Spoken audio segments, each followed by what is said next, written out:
What's going on, everybody? Welcome back to RideThe6 Motorcycle channel. So we're done with the Suzuki GSX 1000 back there, the blue one. And I've got this one in my garage too. I'm working on it. I may have a potential buyer. Trying to give him a good deal, but I don't know. Doesn't seem to want to take it, so it's fine. But anyway, so I've already done a couple things to the bike. So the ignition, this was a theft recovery bike, so the ignition was all jacked up. The gas tank, the rear lock for the seat, all that stuff was all jacked up. So I've already replaced that. I've done a little bit of work on the bike. So I've done a fresh oil change. So we have fresh oil. Hopefully you can see it in the gauge there. There we go. So fresh liquid moly in the bike, new filter. The bike had no exhaust, so I dropped the stock exhaust on there. Cleaned the bike up a little bit, and I think a lot of these bolts down here are rusty, so I've already changed all these bolts. Let's see what else we have here. So the rear tire that came with the bike, it's got a screw in it, so obviously this isn't going to pass safety. I've got a new tire over here in the bag. This is a Dunlop Road Smart 4, I believe. So we have a new tire here. I've already cut the chain off because the chain was really rusty. So the next thing I'm going to do is get this wheel off. We're going to get the proper new rubber on here. Maybe clean up the sprocket or buy a new sprocket. Not 100% sure yet. Other than that, other things I've done, I've had the rear passenger pegs powder coated because there was some silver paint. You can see a little bit of silver paint here on the seat. I don't know how or why, but yep. So I had those powder coated right and left. Looks brand new. Amazing work. And other than that, the bike looks pretty good. Not really a lot of damage anywhere. But the biggest thing is this.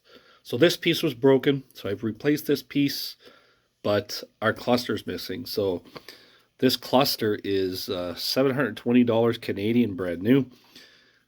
So trying to find a cheaper version, but I may have to buy new. So far I haven't had any luck with an ABS cluster. The bike is fully ABS equipped. I have to get a set of mirrors. I already have a line on the mirrors. And yeah, I have the side plastics and stuff. They're kind of just in a different box. What else have I done so far? I've replaced the rear, I guess the undertail here, because the previous owner had made some custom turn signals, and I'm just reverting everything back to stock. So I put the whale tail back on there, but it does have the Z integrated tail light, which is pretty cool. Exhaust shield is there. That's going to go on the bike here shortly. Just missing a couple screws. Tank is in good shape overall. Not perfect, but it's a used bike. To be expected. So yeah, that's kind of where I am on the bike, guys. So yeah, stay tuned. I'm going to take this rear wheel off today, and we're going to get that to the shop here next week. First thing we're going to do is pop this little rubber cover. See what's under there. I don't know what's under there. I haven't looked. And it looks like we have a cotter pin and one of the rear axle nuts. Okay. Let's see here. The thing about not having some sort of bike stand is that I'm always working on the floor. So we're just going to straighten this cotter pin out here. Actually, it's kind of like the other Kawasaki I've done. It's either broken off or rusted off one leg, I believe. Nope, here it is here. So I'm just using a little pair of needle nose pliers. I'm going to straighten this out.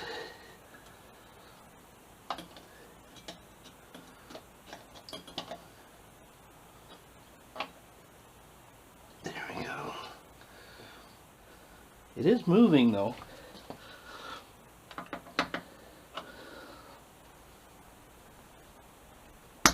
Wow. Alright, I'll be right back, guys. Let me figure out how to get this thing out. They usually go straight through and you just pull them straight out, but in this case, wow. Wow. Insane. Okay, I'm going to cut it on the bottom.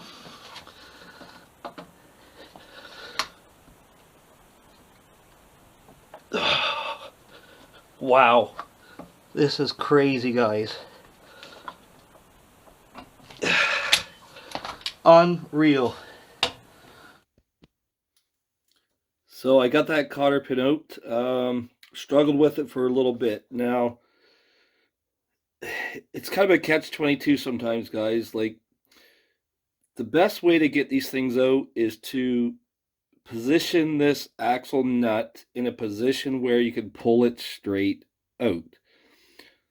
This one, I guess, was tightened a bit like this, and then on the bottom, you can see that hole in the bottom. It was also kind of bent, like I couldn't get it out. The problem is you can't put a socket over this with that cotter pin in the way. Let me grab my socket, I'll show you. So this is a 27 mil socket on this side of the Z900, but you can't put the socket over this to reposition the nut with the cotter pin in the way. And the biggest wrench I had was only a 19 millimeter. You need a 27 millimeter to go around this nut. So I couldn't reposition the nut. So what I did is I basically broke the cotter pin by driving a flathead screwdriver. I drove it in through the center to break the cotter pin. And then I was able to pull out kind of the top half of the pin. And when that was done, I was able to get the nut on this to kind of reposition it a little bit. And then I was able to get out the last little piece of the bottom part of the cotter pin. So yeah, they are designed to do exactly that. Lock this nut into place. And unless you can pull these straight out, they can be difficult. So anyways, we have it straight out. And I've loosened it off a little bit. On this side, we have a 22. On this side, we have a 27. So let me get this rear wheel with the nail in it, or the screw in it. Let me get that off the bike. Let's get this out of here. 22, 27 on this side, 22 on the other side.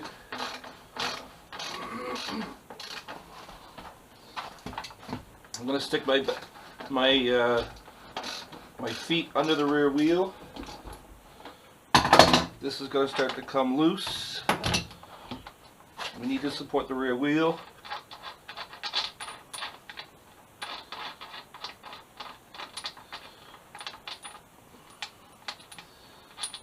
Okay. There we go. This side is out.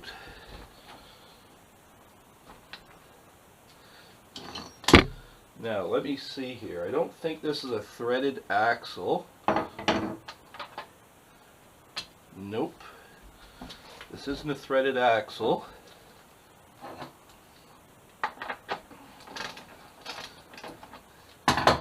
So we're going to gently just tap this out. You got to be careful, there's threads on it. Gently need to tap it out.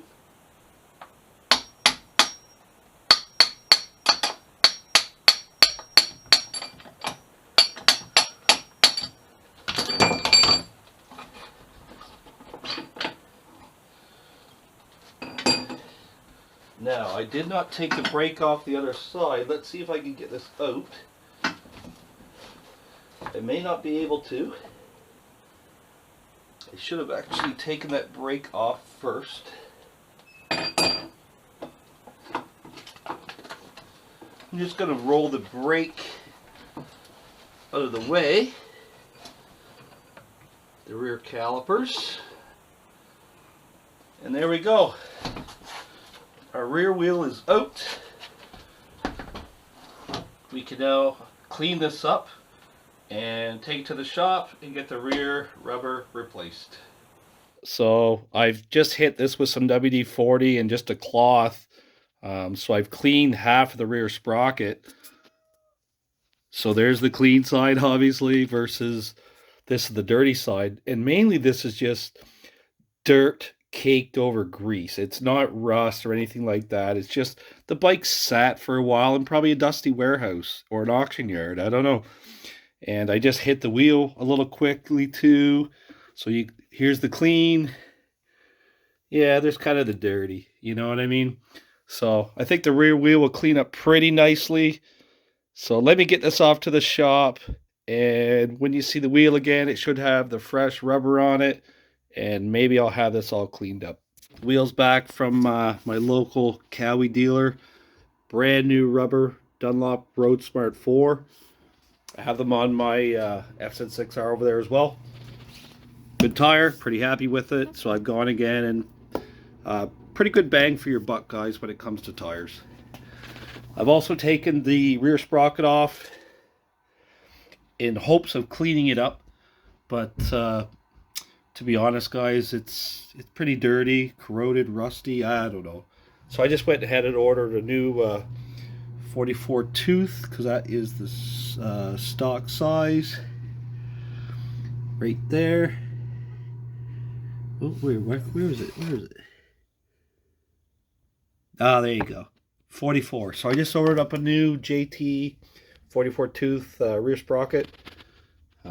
Just safer, and it'll just clean the bike up a little bit more. So I'm gonna wait for that to come in, but in the meantime we'll do some other small things on the bike. So one quick thing we can do while we're waiting for that rear sprocket, we can drop our exhaust, I guess our little trim piece or exhaust shield on the bike. I did have to order a couple parts up. One being the bolt, and the other one being the, I guess, the metal lock that goes into the side of the actual exhaust. Let me get these opened up. This is just like one of those little clips. I'll slide that on there. It might float a little bit until we find the proper spot. The next piece is it's just a little grommet. Oh, there we go. Just a little metal grommet. And it goes through the rubber. So it's going to go through here like that. Right there. And then we have the bolt that's going to secure it to the exhaust. It's kind of an interesting bolt. It's very, very tapered, so I guess it helps it line up.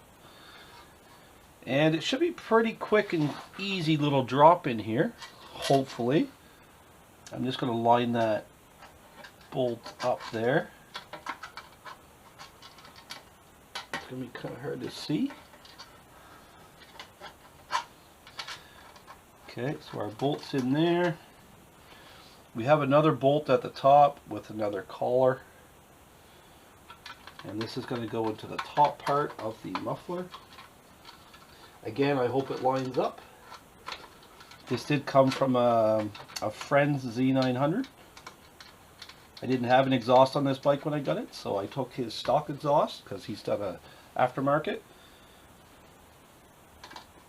So we should bolt up here. This looks like it's threading in no problem.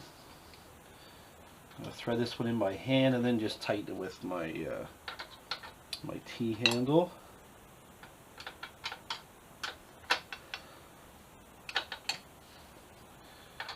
Sorry guys, I know this is kind of maybe in the way a little bit. Okay, there we go, we're tight there. Just got to tighten this off down here.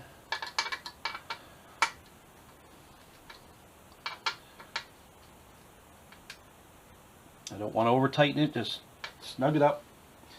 It's not going to go anywhere. And this one also, this might have been a little easier with a socket up on this end. This T-handle is kind of it's in a tough spot here.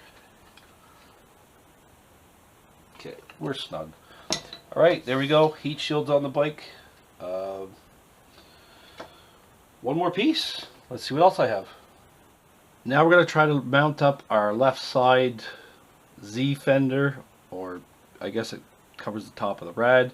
We do have a looks like a rectifier or something in here, and I think I'm going to have to plug this in first because there's no way I'm going to be able to plug that in after the fact. Alright, there is a little rubber grommet here. You might want to grease it up with some spit. Let me get this in the rubber grommet. Okay, rubber grommet, we are in place, in location. Bottom is good. Top looks good. Let me get a couple bolts in here. I'm going to try to bolt the top first.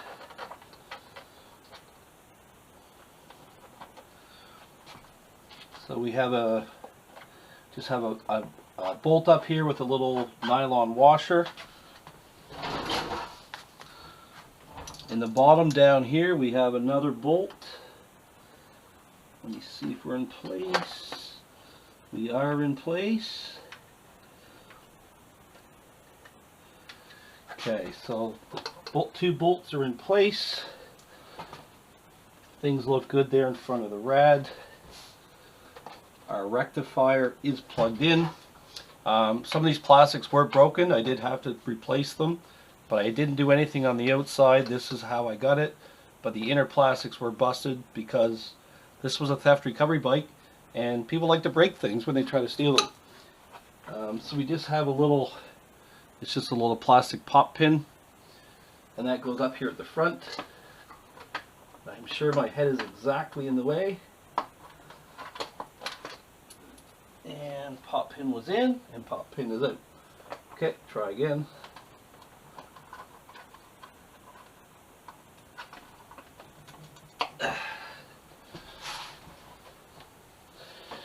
Need a screwdriver just to push it in.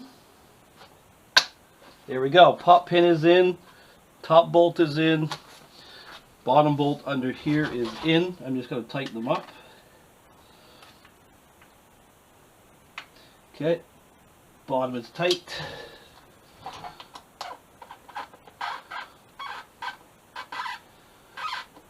Hopefully this is going to grab. We have a rubber kind of collar underneath here and a nylon lock nut on the top. So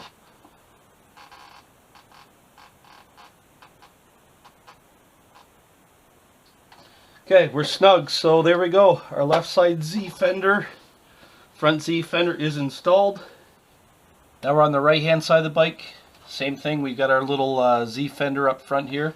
We're going to mount this up. So your mount points are here, pop pin here, a little grommet here that a knobby thing slides through, and there's a screw down here. So 1, 2, 3, technically 4 mount points, and we're going to slide in around the rad cover here. So again, this piece was broken on the inner plastics. I've gone ahead and replaced the inner plastics. The outer shell is still the same. Let's position this on the bike. We're going to start here with this little opening. This is for your cover. I'm actually going to lube up this little rubber grommet with some spit again. It does help them slide in. Okay, we're going to position it. I'm going to get it in the grommet. Try to push it backwards. There we go. I felt it pop into place. Alright, let's get our hardware.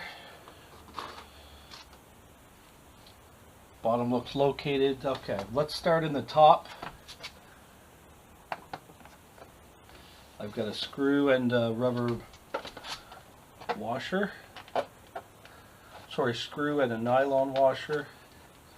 Let's just put that in there. This is a 5mm hex. Just going to tighten that down a little bit. Okay, there we go. Bottom bolt is located.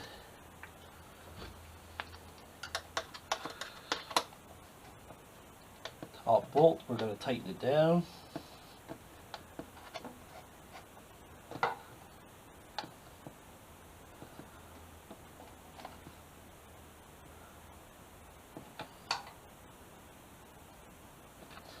That's good enough. Tighten the bottom bolt. Tight. And then our last little piece is the pop pin. It's going to go right there. So I did have to buy most of these little screws new. A lot of these stuff was missing on the bike.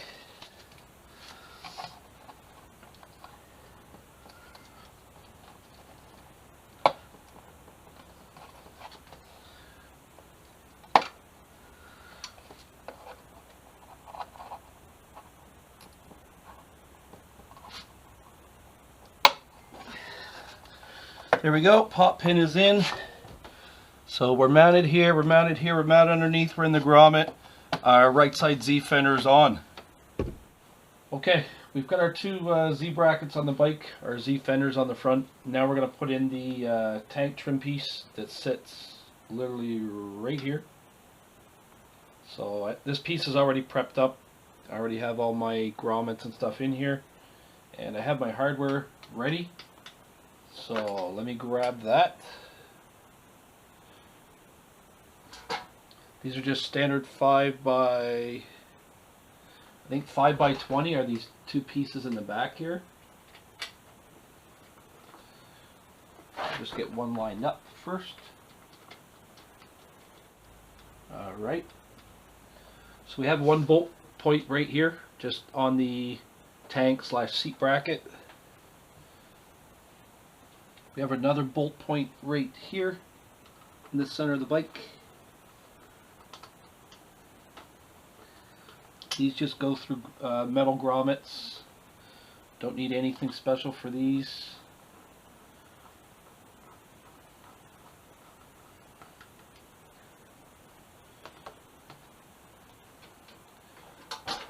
Just spin this one in quickly.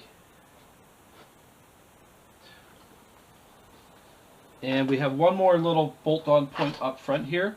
The bolt up front is a shorter bolt. It is I think a 12 millimeter instead of a 20. These are both 20s because there's lots of room behind the butt and behind the bolts.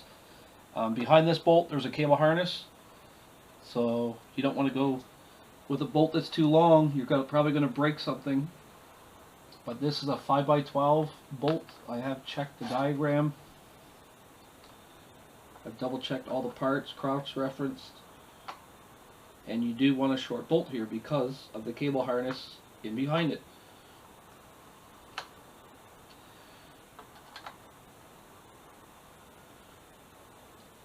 Okay, just going to snug this up. It's pretty good. Tighten this piece down. That one's already tight. And let's get our top piece bolted in here back under the seat. And just like that, we actually have some white on the bike. I bet you guys didn't expect to see white, but this is the original trim color of this bike. Someone took it all off, even up here by the tank as well. Okay, we're going to move on to the back tail section. As I mentioned before, I replaced the undertail piece. This piece is the piece I got originally on the bike. There's no broken tabs here on it. And everything looks pretty good. So we're going to put it on. This piece isn't too hard to get on. You're going to start on one side. I'm going to start on the far side actually. So you're going to kind of get the clips positioned in their holes. And then we're going to kind of stretch it over the other side. And again, get the clips roughly positioned in their holes.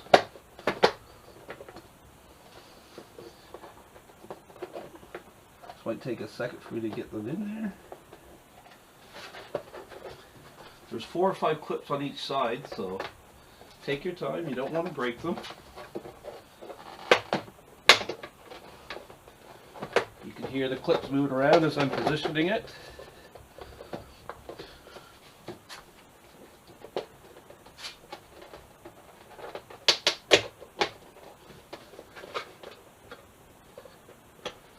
Not a difficult task, just kind of annoying.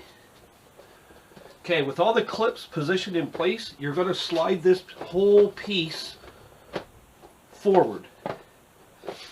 And you should hear it There you go. You should hear it lock in once all your clips are in place. So then now that everything's there, we're going to bolt it in. We got 2 screws here, 2 screws here, and 2 more screws here, which I may not have. Alright, let's get a couple positioning screws here. I never tighten anything in until everything's all put together. And it looks like everything's seated properly. And I'm checking both sides here. Everything looks like it's good. Everything looks like it's situated. Grab our other 2 bolts. These bolts have collars on them as well, so it helps your plastic seat properly. And let me see what size that is. This may be the 4mm. Yep. So I'm just going to loosely tighten them into place.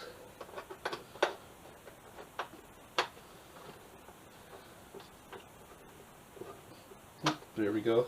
So that one wasn't quite seated properly, so we did shift it a little bit.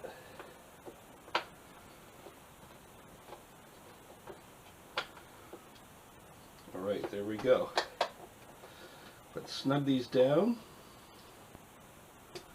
Not too tight because you'll probably pull it through your plastics. Don't want to do that. Just snug these up. It's almost like that's not the right driver, which is strange.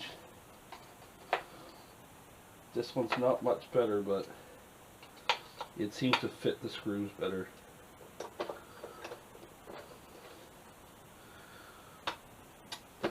There we go, and just like that, we have our tail section on. I'm going to probably get these 2 screws because I do not have them. One more piece back on the Z900. You can see we've got a little bit of yellow trim here, or, well, I guess it's kind of a green. It's like a yellow-green decal on the tail section. It's only on this one side, though, not on the other side. I'm not sure if that's by design or if this one's actually missing, but looks kind of cool. That's going to be all the time we have for this episode. I don't want to make them too long. The videos are already long enough as they are. It's a lot of filming, guys. It takes a lot of time. Don't forget to like and subscribe. And also, if you or somebody you know has a Z900 ABS cluster, this is a 2019, let me know. Drop something in the comments. And until then, everybody, ride safe.